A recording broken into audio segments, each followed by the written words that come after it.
Okay, good morning sa ating lahat mga ka-agri at mga kaibigan.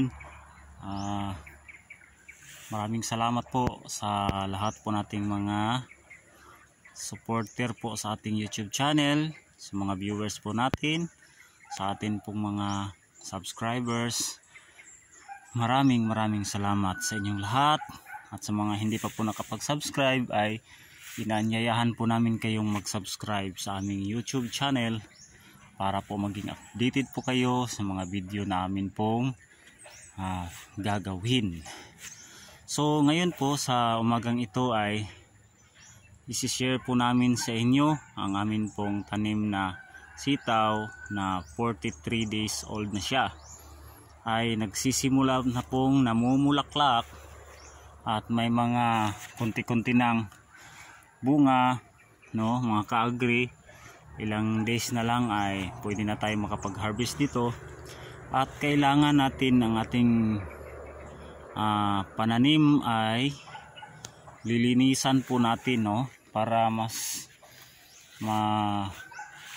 prevention po sa mga insekto.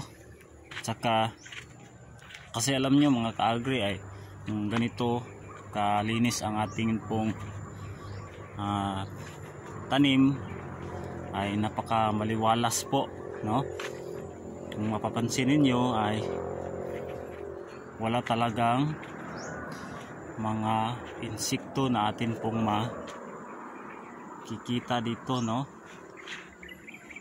Bihira lang yung makikita nating mga insekto, no?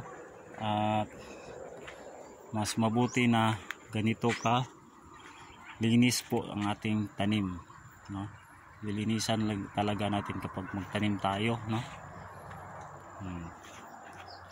Ayan, ganito ka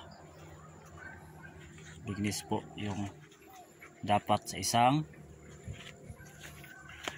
tanim, no? Na gaya nito yung sitawan natin. Ayan, sisimula na pong namumulaklak siya. Ayan, share lang namin ang amin pong sitawan.